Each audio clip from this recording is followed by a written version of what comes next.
Bienvenidos, amados hermanos. Damos gracias a Dios. Es una bendición poder compartir con ustedes nuevamente en este día.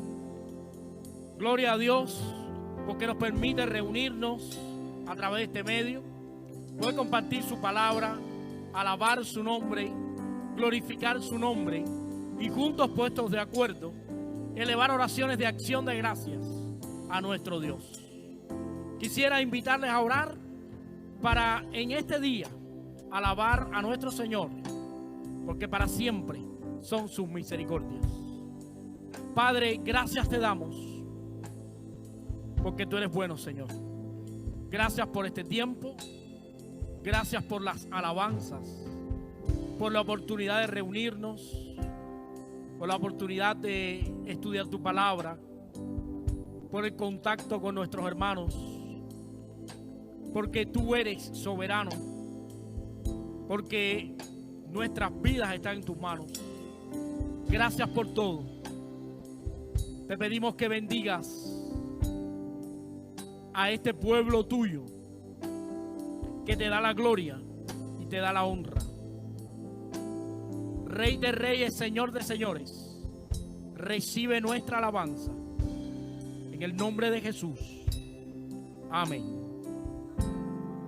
Bien, hermanos, vamos a alabar a nuestro Dios en esta alabanza que se titula Te doy gloria.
Corona de espinos, me hiciste rey por siempre.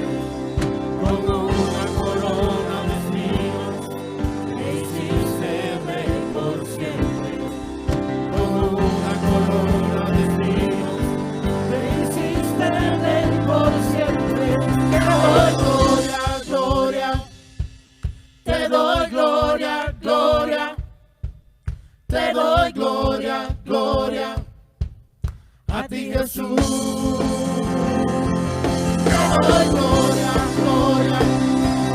Te doy gloria, gloria. Te doy gloria, gloria. A ti, Jesús. Te doy gloria, gloria. Te doy gloria, gloria. Te doy gloria, gloria. A ti, Jesús. Te doy gloria.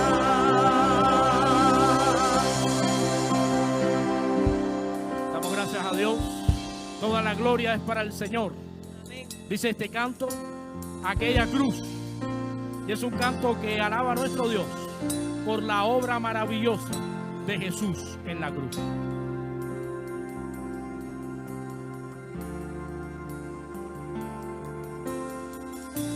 Quiero invitarte a que alabes a nuestro Dios en esta hora.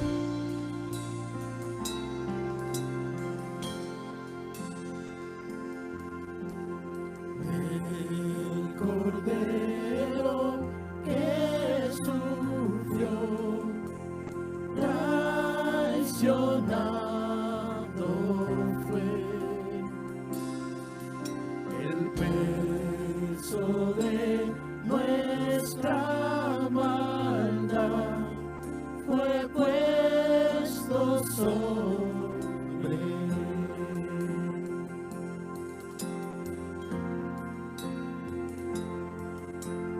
En silencio soportó dolor y humillación.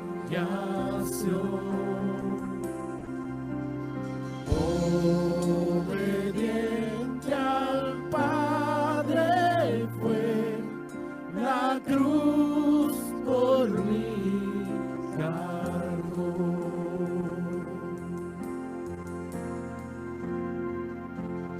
En aquella cruz me salvaste, derramaste allí tu amor. Mi alma cantará, aleluya, gloria y honra a ti, Señor.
muerte Él venció, la tumba abierta está.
Gloria y honra sean dadas a nuestro Dios.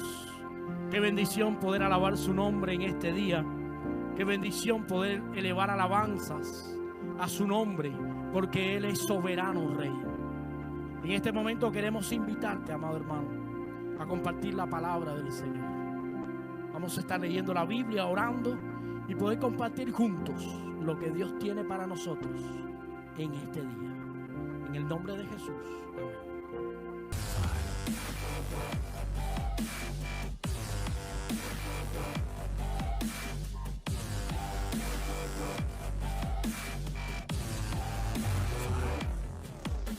Amados hermanos, damos gracias a Dios por la bendición de poder vernos nuevamente. En esta ocasión, de una manera especial, acá en la iglesia. La iglesia está pasando por un proceso de reparación profunda. Ahora mismo estamos viendo que van a cambiar toda la alfombra, sillas nuevas, algunos arreglos que se están haciendo, lo cual es una tremenda bendición, pero necesitamos nuevos ajustes. Por eso están viendo ustedes que en esta ocasión estamos trayendo el estudio bíblico en este formato. La verdad que nos gustaría tener un momento de oración para que el Señor bendijera todo lo que estamos haciendo para su gloria y para su honra. Y quisiera que se entusiasmaran conmigo, que se sintieran felices conmigo. Estamos a pasos de poder abrir de manera definitiva el edificio para volver a congregarnos como siempre lo ha hecho la Iglesia Bíblica Bautista, el Camino a la Cruz. Vamos a orar. Padre, gracias te damos porque tú eres bueno y para siempre es tu misericordia. Y todas las cosas están en tu mano y tú estás al control de todo. En esta hora te damos gracias porque sabemos que cada reparación, cada cosa que estamos haciendo, tú lo estás bendiciendo, lo estás dirigiendo y que pronto vas a permitir que la iglesia esté reunida en este local para expresar gratitud y alabanzas a tu nombre.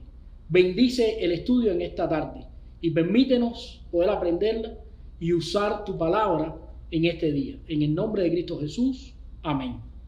Bien, amados hermanos, quiero también referirles a Efesios capítulo 1, versículos del 3 en adelante, donde dice: bendito sea el Dios y Padre de nuestro Señor Jesucristo, que nos bendijo con toda bendición espiritual en los lugares celestiales con Cristo, según nos escogió en Él antes de la fundación del mundo, para que fuésemos santos y sin mancha delante de Él.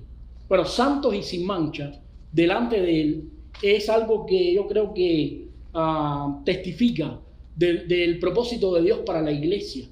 Hemos titulado el estudio en esta tarde La Iglesia, sus prácticas y definiciones. Y queremos hablar un poco acerca de qué es la iglesia y hablar un poco acerca de lo que significa y realmente la comparación entre edificio y cuerpo de Cristo. Y creo que todo esto nos va a ayudar porque queremos llevar todo este estudio de la mano hasta el punto donde analicemos las consecuencias del coronavirus para nuestra iglesia. Así que vamos a hablar un poquito acerca de esto. ¿Qué es la iglesia? Bueno, mucha gente en la actualidad entiende la iglesia como un edificio, como una capilla, como algo edificado en piedra. La iglesia es una palabra que viene de la palabra griega eclesia, que es la palabra que se usaba para asamblea o para convocatoria. La raíz del significado de esta palabra no es un edificio, sino un grupo de personas que es sacada afuera y es congregada en una asamblea o en una convocatoria. Es irónico que muchas veces la gente tiene en su mente, vamos a asistir a la iglesia, vamos a ir a la iglesia cuando realmente somos la iglesia. Dice Romanos 16:5, saludad también a la iglesia de su casa. Pablo se refiere a la iglesia en su casa, no a un edificio, sino al cuerpo de creyentes. No sé si ven ahí la comparación. La iglesia de tu casa. O sea, la casa es el local, el edificio, la iglesia, el cuerpo de creyentes que se estaba reuniendo en ese lugar. Es una manera de confirmar que la idea neotestamentaria para la iglesia está basada en la reunión del cuerpo de creyentes en Cristo. La iglesia es un cuerpo donde la cabeza es Cristo Jesús. Efesios 1, 22 y 23 dice, y sometió todas las cosas bajo sus pies y lo dio por cabeza sobre todas las cosas a la iglesia, la cual es su cuerpo, la plenitud de aquel que lo llena todo en todo. El cuerpo de Cristo está formado por todos los creyentes en Jesucristo, debidamente bautizados por inmersión y que todos tienen una experiencia genuina de conversión con Cristo Jesús. Han sido llamados, han sido regenerados, han sido debidamente bautizados y están esperando, expectantes y gozosos, la aparición, la segunda venida de nuestro Señor Jesucristo. Bueno, hablemos un poco del cuerpo de Cristo, ¿verdad? Porque hemos usado ese término, el cuerpo de Cristo. El cuerpo de Cristo comprende varios aspectos. Primero, la iglesia universal y el segundo, la iglesia local. Cuando hablamos del cuerpo de Cristo estamos hablando del cuerpo de Cristo en estas dos facetas. La iglesia universal es la iglesia formada por todos los que tienen una relación personal con Jesucristo. Primera de Corintios 12, 13 y 14 dice, porque por un solo espíritu fuimos todos bautizados en un cuerpo, sean judíos o griegos, sean esclavos o libres, y a todos se nos dio a beber de un mismo espíritu.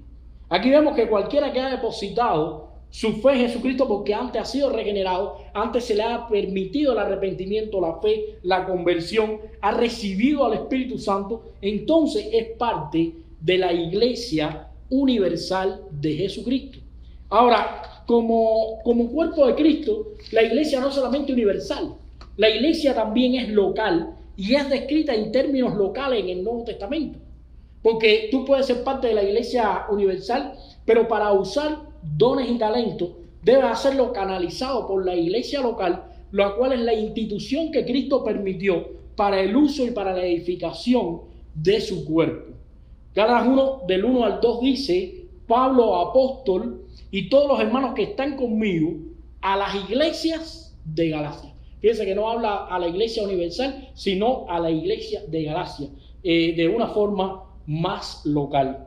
Aquí vemos que en la provincia de Galacia habían varias iglesias, lo que llamamos una iglesia local, un cuerpo de creyentes que se reunían en nombre del Señor Jesucristo.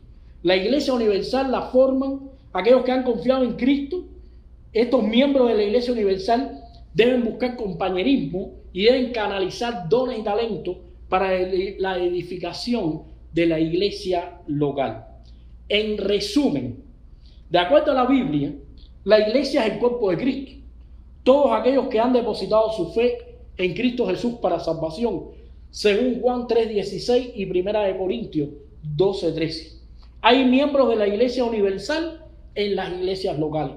La iglesia local es donde los miembros de la iglesia universal pueden aplicar plenamente los principios del cuerpo que están reflejados en 1 Corintios capítulo 2, alentándose, enseñándose, edificándose, amonestándose unos a los otros, ayudándose en conocimiento y gracia del Señor Jesucristo.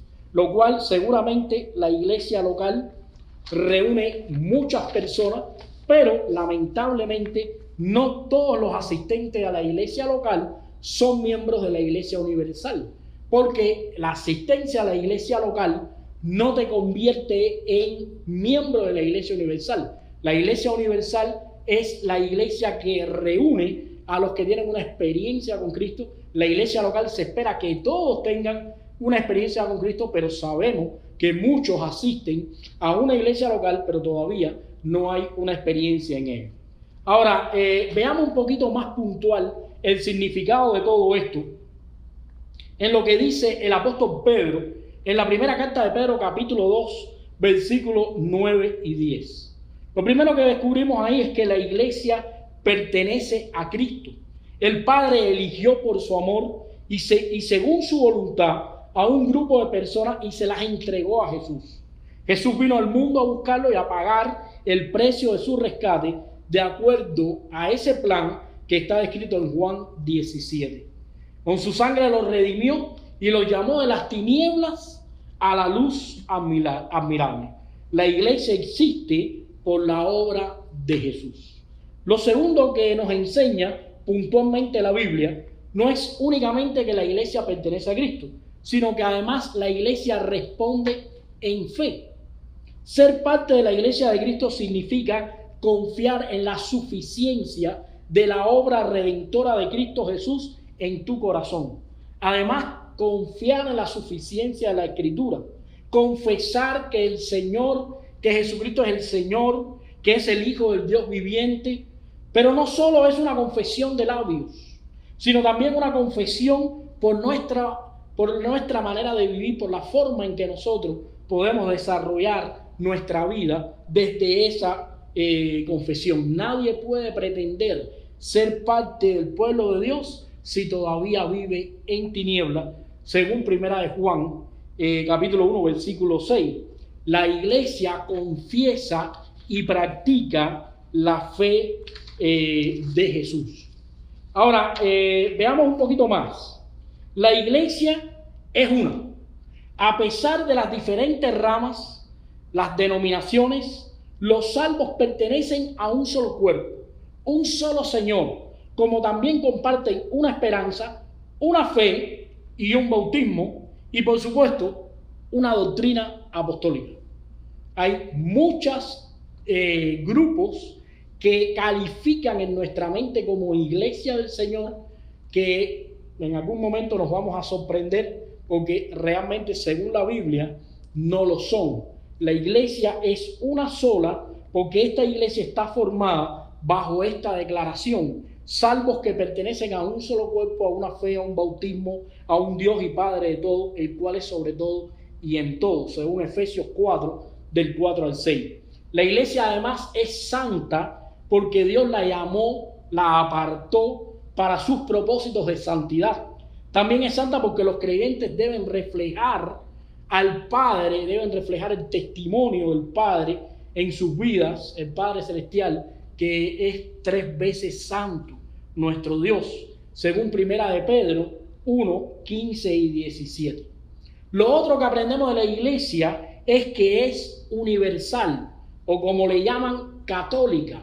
La iglesia católica a la cual me estoy refiriendo en este momento no es a la iglesia católica romana, la cual pertenece el Papa, los sacerdotes, los cardenales. No, me estoy refiriendo al término católico en el sentido de su significado verdadero, que significa que es universal, que se extiende por el mundo entero, que son miembros de la iglesia universal o católica todos aquellos que viven en cualquiera de las naciones, pero que tienen una experiencia real con Jesucristo.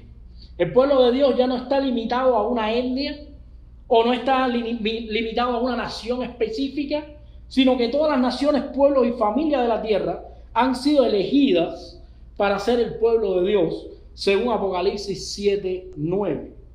La iglesia es además apostólica, no porque lo diga un papa que es un apóstol o un apóstol de los que conocemos nuevos ahora, que hay en estas iglesias que tienen una doctrina de prosperidad y demás. No, la iglesia es apostólica porque está fundada en el cimiento de la enseñanza de los apóstoles. Si uno va a Hechos capítulo 2, uno se da cuenta que la iglesia perseveraba en la oración y en la enseñanza, en la doctrina de los apóstoles.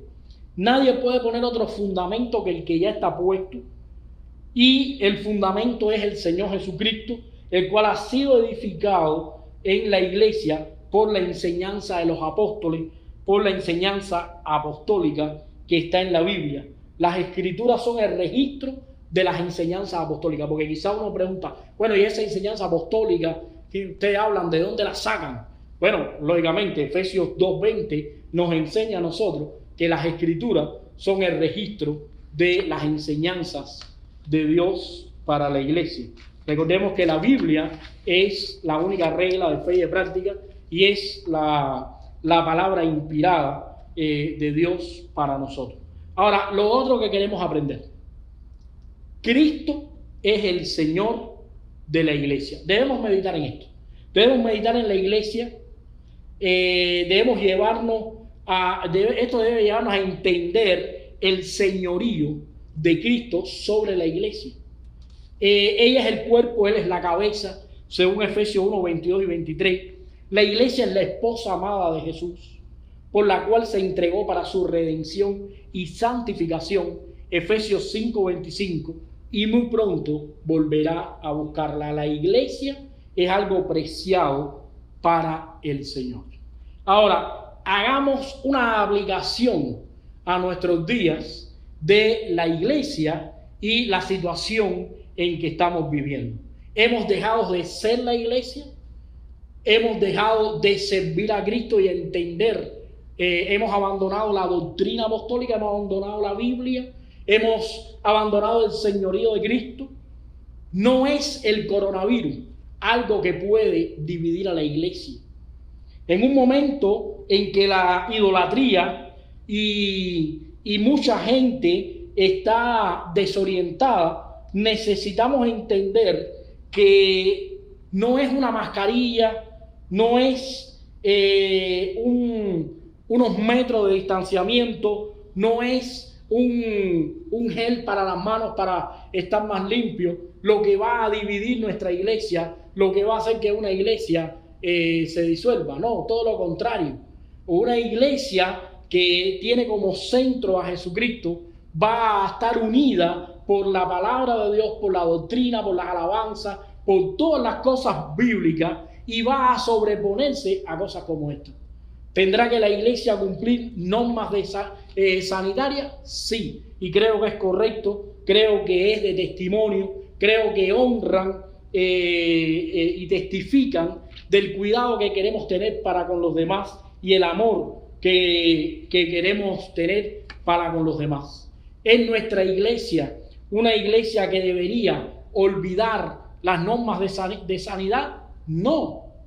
Es una iglesia que deberíamos recibir a todos y pastorearlos a todos y unirnos todos en base a la realidad que estamos viviendo.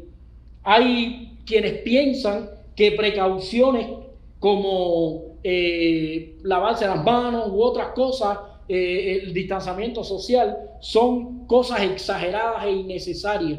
Hay personas que piensan que inclusive se debe tener cuidado dentro del templo, se debe tener normas sanitarias más altas, y hay personas hasta que esto les ha afectado al punto que se sienten temerosos y se sienten agredidos. Ahora, ¿cuál debe ser la posición de la iglesia ante esa situación? Prestemos atención a lo que dice Romanos capítulo 14, versículo 13. Por tanto, ya no nos juzguemos los unos a los otros, sino más bien decidamos esto: no poner obstáculo o piedra de tropiezo a nuestro hermano. O en 1 Corintios 8, 9, que dice: pero tengan cuidado, no sea que esta libertad de ustedes de alguna manera los convierta en piedra de tropezadero para el débil. ¿Cuál será la postura que deberíamos tener nosotros ante una situación como esta? Yo creo que la postura que deberíamos tener, la postura que tendría Cristo, la de la comprensión, la del amor. Aquellos que piensan que deberíamos continuar en cuarentena, aun cuando eso no sea lo que vamos a hacer, deben ser tan amados como aquellos que piensan que ya deberíamos descuidarnos de las restricciones. La iglesia debe esforzarse por unir a todos, por honrar a Dios a través del testimonio de unidad, de amor, de comprensión, de sostén, inclusive para los más débiles, para aquellos que puedan estar sufriendo en este momento. Hoy, como nunca antes, es importante que tengamos en cuenta las palabras de Santiago 1:19, donde dice que todo hombre sea pronto para oír, tardo para hablar y tardo para la ira. Escuchar bien puede retrasar el proceso en la vida de una persona y puede valer la pena porque una persona puede ser edificada. Hay mucha gente en medio de esta situación que cuando regrese a nuestra iglesia va a regresar con miedo, va a regresar con deseos de ser escuchado. Y es necesario que estemos preparados para eso. ¿Cómo debemos nosotros planificar? ¿Cómo debemos hacer las cosas? Bueno, debemos modelar con excelencia la humildad que debe distinguir a todos los cristianos. Es obvio que todos no vamos a estar con la misma opinión. Es obvio que algunos van a creer que es necesario el distanciamiento y otros no. Pero es obvio también que nosotros vamos a cuidar todas las normas de sanidad porque vamos a honrar, vamos a testificar, vamos a ayudar, vamos a tratar de hacer lo mejor por amor a Dios y amor a nuestros hermanos. Deberíamos tomarnos en serio Hebreos 10:25, cuando dice que no debemos descuidar el congregarnos. Deberíamos sentir dolor de lo que nos estamos perdiendo, aun cuando nos estamos viendo virtualmente. Hay algunas cosas sobre las cuales los cristianos no deben tener matices. Por supuesto, no vamos a cambiar nuestra doctrina, no vamos a cambiar nuestra alabanza cristocéntrica, no vamos a cambiar el compromiso que queremos tener con el Evangelio de Jesucristo y predicarlo a través de la Biblia a todas las personas que vengan a este lugar. Pero sí queremos recibirlos con amor, con respeto. Sí queremos que se sientan cómodos, protegidos, amados, que Dios les ministre, que puedan encontrar que la iglesia es un lugar de refugio. Lo que Pablo habla en Efesios 4, del 1 al 3. Vamos a ir a Efesios 4, del 1 al 3 y vamos a ver lo que nos dice la palabra del Señor. Efesios 4, del 1 al 3. Dice: yo pues, preso en el Señor, os ruego que andéis como es digno de la vocación con la que fuisteis llamados, con toda humildad y mansedumbre, soportándoos con paciencia los unos a los otros en amor, solícitos en guardar la unidad del Espíritu en el vínculo de la paz. Cuando regresemos a este lugar, vengamos buscando al Señor. Vengamos pensando que vamos a procurar la unidad, el amor, la humildad, la mansedumbre, que vamos a ayudar a otros, que vamos a tener nuestras normas de seguridad en una escalada alta, pero no porque tengamos miedo a una pandemia o porque tengamos miedo a una enfermedad, sino porque de esa manera vamos a honrar a nuestro Dios y vamos a ser consecuentes con Romanos capítulo 13, el cual nos dice que nosotros tenemos que cumplir con las demandas sanitarias de las autoridades. Romanos 13, y que lo voy a predicar el domingo, nos enseña que nosotros debemos ser cumplidores de leyes que nos son dadas a fin de que testifiquemos del orden de Dios en nuestras vidas. Ahora, Romanos 13 también confirma que aquellas leyes que no son agradables al Señor y que van en contra de la palabra de Dios no deben ser respetadas y cumplidas. Pero aquellas que honran, aquellas que testifican del orden de Dios para la iglesia y para el cristiano, deben ser respetadas porque son una bendición para nuestras vidas. Hemos hablado qué es la iglesia. Hemos visto la bendición de pertenecer a una iglesia. Hemos traído eso a la realidad de hoy y de cómo esperamos que sea nuestra iglesia a partir del momento en que nos volvamos a congregar y nos volvamos a encontrar. Una iglesia unida en lo principal, en la palabra de Dios, en su voluntad y en el Evangelio de Cristo. Ojalá que esta meditación de este estudio sea de bendición para usted.